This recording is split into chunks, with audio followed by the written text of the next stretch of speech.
Welcome to the Growth Catalyst Show, where we believe that growth could come in many forms: professional, personal, company, sales, you name it. I'm your host, Dan Mahony, founder of Transcendent Sales Solutions and a guide to a world of growth possibilities. I've spent my career empowering companies and their people with strategies that accelerate growth. I'm here to bring you stories of these business leaders and their trusted advisors to gain insights into their journeys and learn how they fuel their own growth. Just maybe their journey could become part of your own growth story. Are you ready? Let's grow. Welcome to the Growth Catalyst Show. I'm happy to have our next guest here today, Jennifer Montellanico. Jennifer, welcome to the show. Hey, thanks, Dan. I appreciate you having me. So let me tell everybody quickly about Jennifer Montellanico. Jennifer is a business performance advisor with Insperity. She works exclusively with small to mid-sized business owners to provide them with human capital management solutions to improve efficiencies, reduce risk, and contain costs in all areas surrounding their people. Jennifer and her team help match their clients with an HR solution that truly fits their business needs. An Atlanta native, Jennifer lives in Sandy Springs with her husband, Jeff. She also serves as a board member for Cool Girls Incorporated, an organization dedicated to self-empowerment of girls living in Atlanta's most vulnerable communities. Jennifer, welcome to the Growth Catalyst Show. Thanks, Dan. Again, thanks for having me. So what I want to do is start off, and one thing that's very unique about you in all the years that I've been here is you're one of the few Atlanta natives that I've met. You've actually grew up and are from the Atlanta area. That is true.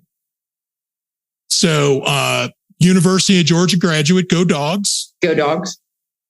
Talk a little bit about, what did you go to school for, and what were you planning on to do when you finished up at UGA? So I went to the University of Georgia, several reasons, because I love the Bulldogs. I love Athens, but I actually wanted to be a record producer. So I'm a huge music fan. Anyone who knows me knows I've got a human jukebox going on in my head. And I wanted to be a record producer. And the University of Georgia has one of the best journalism programs in the country. In fact, we give out the Peabody Awards every year. And so I was a telecommunications major. So I really wanted to do things behind the scenes, if you will, which of course would have been being a music producer or a record producer. Well, then I met a few record producers and decided, no, I don't necessarily want to do that. But I did. I do have to tell you, Dan, I did stay in that realm and actually was an on-air talent, again, using that term very loosely, for a radio station in Athens called Rock 103.7. So I did that right after I graduated college. So that's kind of showing my age that I was on a radio morning show. But no, it was a ton of fun, and I wouldn't give it up for anything. So you were a shock jock on the mornings on the drive in Athens. I did not know that. Yeah, this is a true story. Yes, my name, and I used the name Aaron because, women typically, maybe we shouldn't say that. Well, whatever. Women typically don't use their real name. At least they didn't used to, but just because. Plus my co-host, his name was Eric. So Eric and Aaron sounded fun.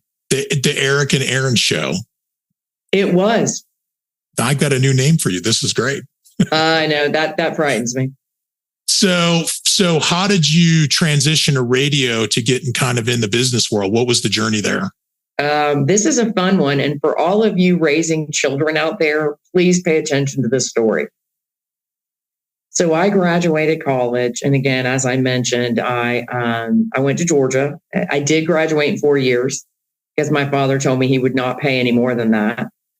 So when I graduated, I called my dad. And when I got my official offer, if you will, from the radio station, I called my father and I said, Dad, guess what? I just got my job offer and I'm going to be making an insert very small amount of money here.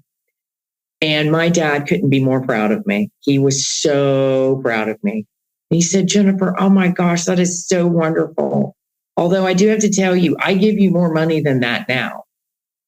And so I'm probably still going to need to help you. And I was like, oh my gosh, no. In my head, I'm like, no. So I went to my station manager and I said to her, I said, I can't do this. I have to figure out, I'm 22 years old. I have to figure out a way that I can make more money because I told her the story of what my father said.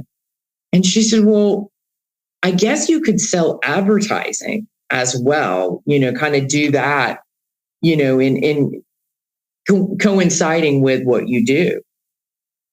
So sure enough, I started selling advertising. And the funny thing is anyone listening in sales knows it's all about getting that appointment, right? Once you get an appointment, if you've got the product and you've got the personality and charisma, you're probably going to close the sale. So with that being said, everybody wanted to meet me because they didn't see me. They only heard me on the air. So the amount of confidence I had setting appointments was ridiculous. So, and again, having a great product, I was able to sell. So that's really what catapulted me into being able to sell. And ultimately what happened and how I actually left 103.7 to go straight into sales with a company, which some of you may remember as AirTouch Cellular. Okay. So when you were selling out there, were you Aaron Montellanico or you Jennifer Montellanico? You had to go with it, right? It was Aaron. And by the way, it wasn't even Montellanico because that's a mouthful. I went by Aaron Montell. Aaron Montell. Okay. All right. Interesting. So that journey of going out and going from doing the radio personality to going and selling the advertising for your show brought you into the cellular industry. You got it. So I know you spent 17 years at Verizon. So you had a journey getting up to Verizon? Sure. So it was 18 years, by the way, Dan. Don't sell me short on that one. Okay. I'm kidding. I know, but no, in all seriousness, I spent 18 years with Verizon, and AirTouch was basically Verizon was a collaboration, if you will, of 4 other companies coming into one. Bell Atlantic Mobile, GTE, AirTouch, and a company by the name of Primeco. So in a sense, and this is going to sound interesting, in a sense, it was a startup. And I know everyone's going, how in the heck is it a startup when it's huge and there's, so many employees there? Well, we didn't know what we didn't know. And the cellular industry, while it wasn't new, it was definitely newer. And I had just the luxury, and I mean that candidly, just Verizon did so much for me. I learned how to manage people. I learned how to become a true leader versus a manager. I learned so much about the industry. I learned about, just the towers, if you will, that you hear about. I worked in every single aspect of Verizon so that I could really become a whole, call it consultant, call it advisor, whatever you want to call it. But it was a journey of a lot of ups and downs. And when I say that, went through the 2008 recession with them, still able to keep such positive growth at that company. And just really, it was a journey, if you will. I'm guessing, just for what I know about you, a lot of that you learned from Verizon was stuff they taught you, but most of it, or a good amount of it, was stuff that you went and sought out on your own. Well, sure. And I think that is one of the things that Verizon did allow you to do, right? Is go find a mentor, go mentor others, go do what you should do in order to become a good leader. And some of it, Dan, and you know this just as well as I do, some of it's just going to be innate, right? Some people, they're not cut out to do certain things, and some people are. It's the reason I'm not an engineer and I'm in sales. right? It's just not. I'm not cut out to be an engineer. I'm cut out to be in sales. Well, and with that, I've seen this over my career. Some of the best salespeople make the worst sales leaders, and vice versa. You're one of those people I know that's done both very, very successfully, as I did as well. Thank you for that. And I think one of the reasons for that is I've always been a player's coach.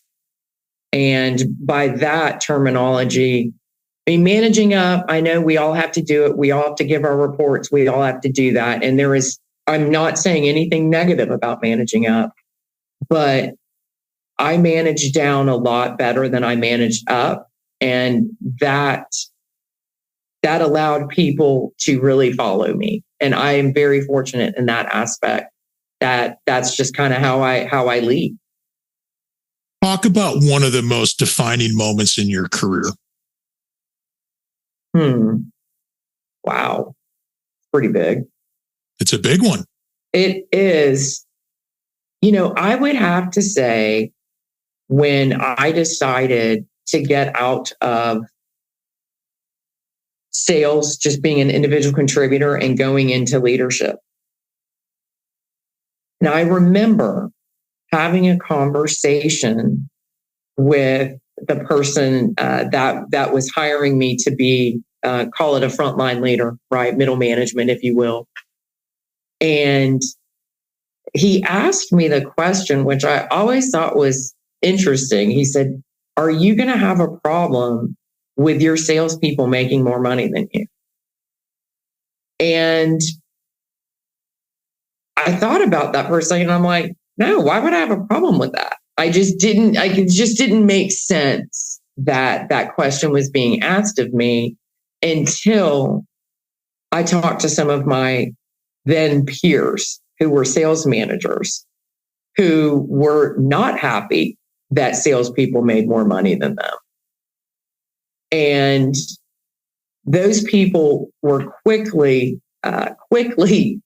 call it worked out of the business, because at the end of the day, one of my favorite phrases, and by the way, it was from the same person that gave me that first promotion, was "Pigs get fat, hogs get slaughtered."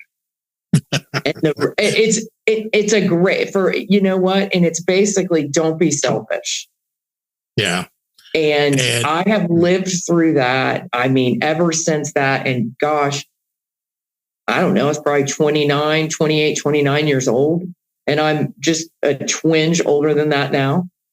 So been 29 for how many years? How many celebrations? I don't know, Dan. We're not going to talk about that. But no, it literally does define it. It's the same thing I always say. Sales karma is real.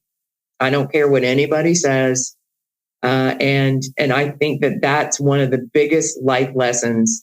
Even though I didn't do anything wrong, I saw other people do it the wrong way. And that really just, I really did breathe a sigh of relief, like, okay, I am doing this right. You do a lot of things right. And as I've been networking in the Atlanta area for years, there's so many people that, it's like, who knows you? There's so many people that know you. And there's very few places when I hear the word HR or anything that people don't know Jennifer Montellanico. And it seems like you're everywhere. How do you do it? How do you keep up with it? I ask myself that same question every day. I think the reason, Dan, that people know me is, and this is me, and I am going to pat myself on the back a little bit here, but it's because I do not think of myself when I'm networking. When I meet someone, I am thinking, how can I help you? And I truly feel that way because, again, I go back to that sales karma. Sales karma is real. And so, sure, there's a little bit of a selfish intent when networking, but there isn't 100% selfish intent, because the mission at Insperity is to help small businesses succeed so communities prosper. Nothing in there says go sell a bunch of stuff. It says to help small businesses succeed so communities prosper. And the best way to help a small business succeed is to give them a referral. And the best way to make a community thrive is through the growth of small business. You got it. And so I think when I came to Insperity, when I heard that was the mission, I was like, all right, I'm in. I'm fully in, because I don't know much about the whole HR landscape, the payroll, the PEO, the all the other things that we do at Insperity. Again, that was 3 years ago when I first started. Yes, I do know a heck of a lot more now, guys, by the way. But when I first started, it was truly, how can I connect people so that I can continue to make my community better? How did you find Insperity? How did you, because I know after you left Verizon, you did some consulting and did a few things. What brought you to Insperity? What was the story behind that? Sure. I actually wanted to kind of get back into working at a company instead of working really kind of for myself, which I know so many people, like you, Dan, for example, and so many people we network with do work for themselves. But I really wanted to be a part of a team again. And one of my friends from Verizon actually reached out to me asking me if I was interested in a position at Insperity, a company that I had never heard of until that day. And he literally gushed about this company for an hour. And I said, well, heck, sure, I'll talk to him. It sounds like fun. And he said, you have no idea how good you're going to be at this job. You talk to people all day, which, anybody that knows me knows I don't have a problem talking to people. So I said to myself, well, this sounds like a perfect gig for me. Get paid to talk to people, I'm in. And right? I mean, exactly. I talk to people, I connect people. Wait. Where's the catch? Oh, by the way, you have to sell stuff. Oh, that was the catch. No, but reality is that I interviewed. I really liked the people I talked to. I really liked what I was hearing. I really liked everything that I heard about the organization. And so I went in, full, basically head first, feet first, head first, whichever. I went in. Let's take a moment for a quick word from our sponsor. This episode of the Growth Catalyst Show was brought to you by Transcendent Sales Solutions. Whether your company is facing uncertainty, declining sales, or resource limitations, Transcendent Sales has the solution. Their team has decades of experience helping businesses find alignment to meet their growth goals and transforming underperforming sales organizations into revenue-producing market leaders. They take a hands-on, results-oriented approach to solving sales challenges. Visit transcendentsales.com to learn more and subscribe to the bi-weekly Growth Catalyst newsletter for insightful growth strategies. Transcendent Sales Solutions, empowering businesses to reach new heights. And now, back to the show. When you look at small businesses, we work with the same type of companies, small to mid-sized businesses. I think HR, if I look at their companies as they grow, is probably the most underserved organization within their company. It's not something that companies use strategic. They use it as a necessity. Is that something you see as well when you're talking to business owners? I wouldn't necessarily say it like that. I mean, true, kind of. I think a lot of people hear the term HR and they immediately go, what did I do wrong?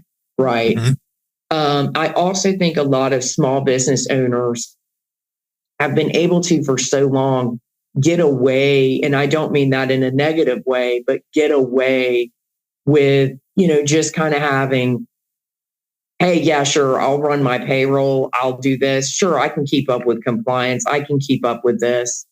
And then they realize that things happen in a terrible way, and it ends up taking up hours or days or even weeks of their time that they're having to focus in the business versus on the business. I'll give you a great example. Mm-hmm. One of my clients is a wonderful person. He has, I believe, about 20 people on staff. and he has a great business. One of the things that he does is hire drivers. And he had a gentleman that started with him, and the gentleman driving about 6 months later went to the doctor, and the doctor told him he was not going to be able to drive due to a medical condition for about 90 days. Well, this individual went back to my client and said, hey, just so you know, I'm not going to be able to drive for 90 days. Well, of course, the job that he was hired for was to drive. So instead of having to go online or contact, 1-800 Google, all my client had to do was pick up the phone and call his named HR specialist at Insperity. And within 2 hours, he had a separation agreement ready for that gentleman, including a severance. So it was not we're parting ways in a negative way. We're parting ways as friends, but everything was buttoned up and legal. And again, it took 2 hours. And as my client told me, that would have taken me 2 weeks, and I would not have known what to do. So I hear that a lot. Yeah. And I hear that a lot. Like, I don't know what to do. I don't know what to do. And it's that reactive versus that strategic, using HR as a strategic part to build your business. You got it. And the thing is that what I like to say is we take the administrative items off of you so that you can focus on your business and growing your business. And this gentleman is growing leaps and bounds. And so if he had to spend 2 weeks on that, number one, he was having to have somebody sit there that was on his payroll, everything else, getting benefits, et cetera, where then he was able to separate from this employee without this employee having a bad taste in his mouth for his company, right? Mm-hmm. Which is something that it means a lot to small business owners, because small business owners don't want, former employees talking negative about them. Mm-hmm. Mm-hmm.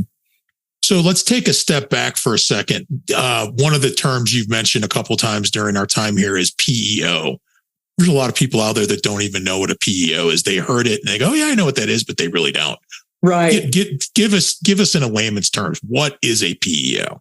Basically, a PEO is I don't even know what it is. No, it is a professional employer organization.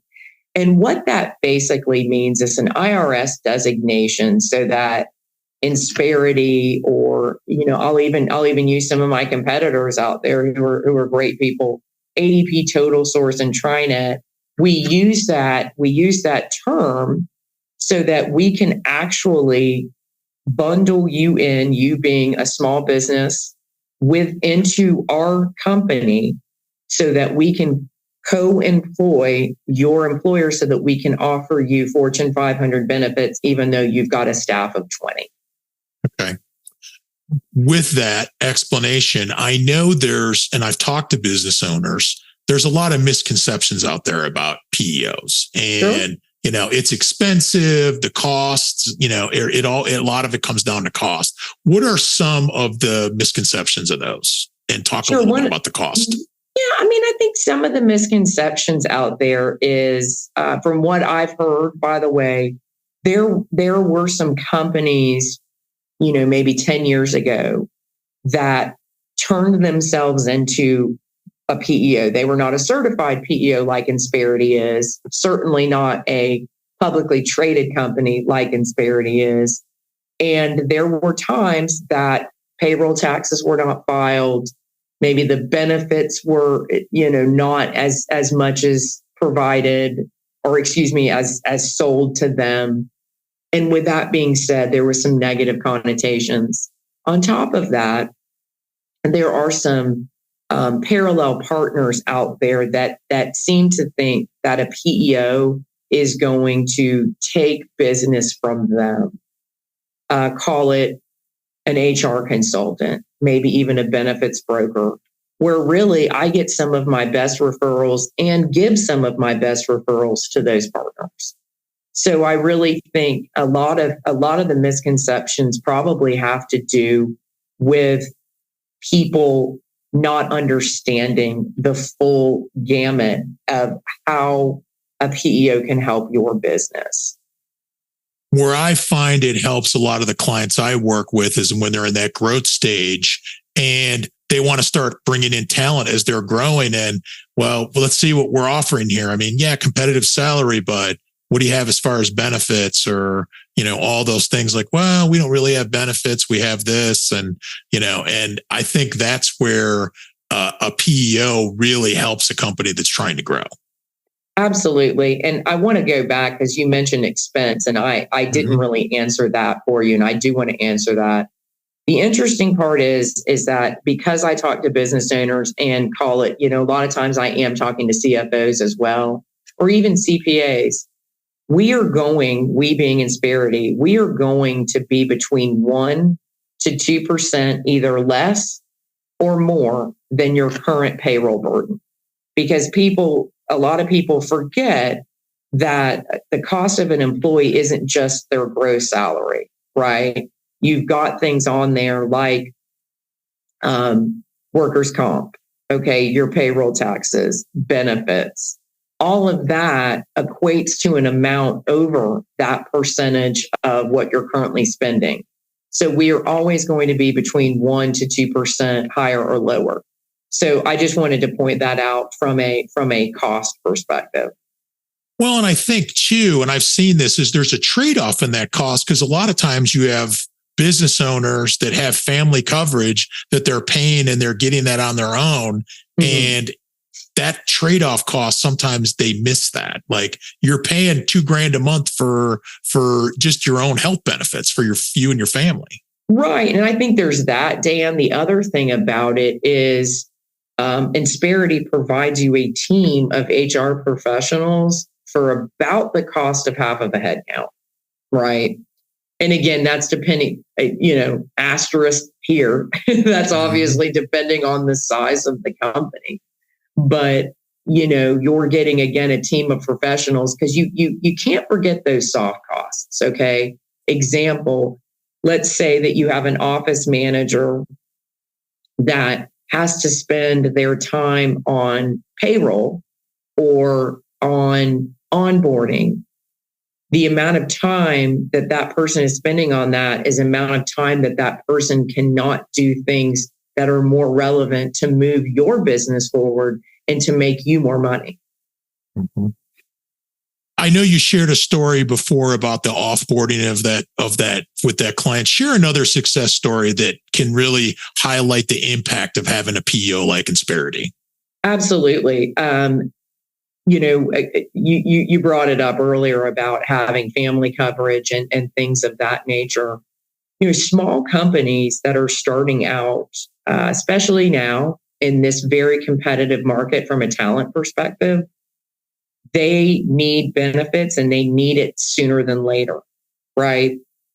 Now, especially when you're looking to get somebody very qualified, if you are a small company, right, and you're wanting to take talent from, say, a bigger company, what's going to happen is if you're not offering certain items like benefits, to your point, you're not going to be able to retain that talent and or get that talent. A recent success, believe it or not, very, very recent, is just that. I had an individual who was starting his own company and he had identified 10 people already that he wanted to hire, all of them working for larger organizations offering top-notch benefits. One of the things that 6 of the 10 of them asked was, what are my benefits going to look like? And if that individual, and he has told me this, if that individual had not come on board with Insperity, he would not have been able to offer benefits the way that he's able to offer them now. And his company has grown from 10 employees to 20 employees within 3 months. Wow. That's awesome. Sometimes I know it takes companies at that size to get ready for doing a PEO and outsourced HR service. Can you share some advice and some things that some business owners can do to kind of get ready for it, at least in interim steps? Absolutely. So one thing that I've not mentioned is, even though, our flagship product, if you will, and what we went to market with in 1986 when we were founded is the PEO model, we also have a payroll/HR only model, which is ideal for several different companies. Number one, companies that are just getting their feet wet, do need an employee handbook, do need things such as job descriptions, salary surveys, even climate surveys, but aren't 100% ready to start offering benefits yet because, again, they're in that startup phase. Maybe some funding hasn't come through. So we do have a product for that, number one. But number two is to just really pay attention to the staff, pay attention to the questions they're asking you, write them down, seek out some guidance from a trusted advisor. That doesn't even need to be me. Any trusted advisor. And something, Dan, that I know you have, and hopefully you can share this with the podcast, is we have a blog, an Insperity blog, and of course it's free, where you can look at multiple different types of HR questionings, anything from onboarding to offboarding, including, compensation. There's a lot of, right now, remote work is a big one.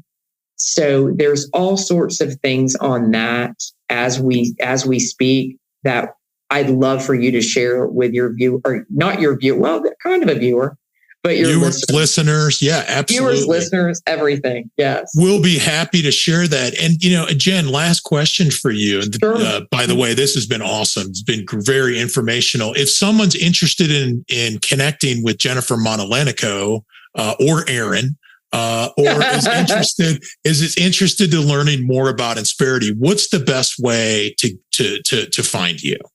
Sure. Well, LinkedIn, obviously great. You can just pull me up, Jennifer Montellanico. Please connect with me. I'd love to help you out. Even if we never do business together, I'd love to help you any way I can.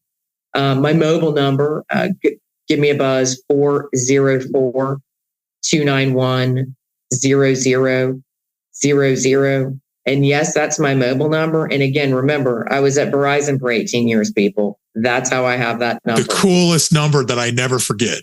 I know. See, that's the great part. And then, of course, Dan, I know that you'll probably share some of this on there as well. But and I mean that. And I think, Dan, you can speak to that because you've called me for advice before personally about your business. So it's not about, to me, it's not about, of course, I want people to become a client, of course, but it's not about that. It's about, again, I'm going to say it again, helping small businesses succeed so communities prosper. Well, and the many cool things about you, one of the cool things is that you are a servant leader. You're there to help anyone and you never ask for anything in return. And Jennifer, again, thank you for being a guest on the Growth Catalyst Show today. Dan, thank you. And thank you for having this podcast. I think it's been helping a lot of small business owners. I know I tune in, so I really appreciate it. Thanks, Jennifer. And that's a wrap for today's episode of the Growth Catalyst Show. Remember, you can take these stories of growth and make them part of your own journey. Learn from them, draw inspiration, and let them guide your path of growth. I'm your host, Dan Mahony, and I look forward to our next journey together. If you've enjoyed the show, please subscribe and leave a review. Until next time, keep growing.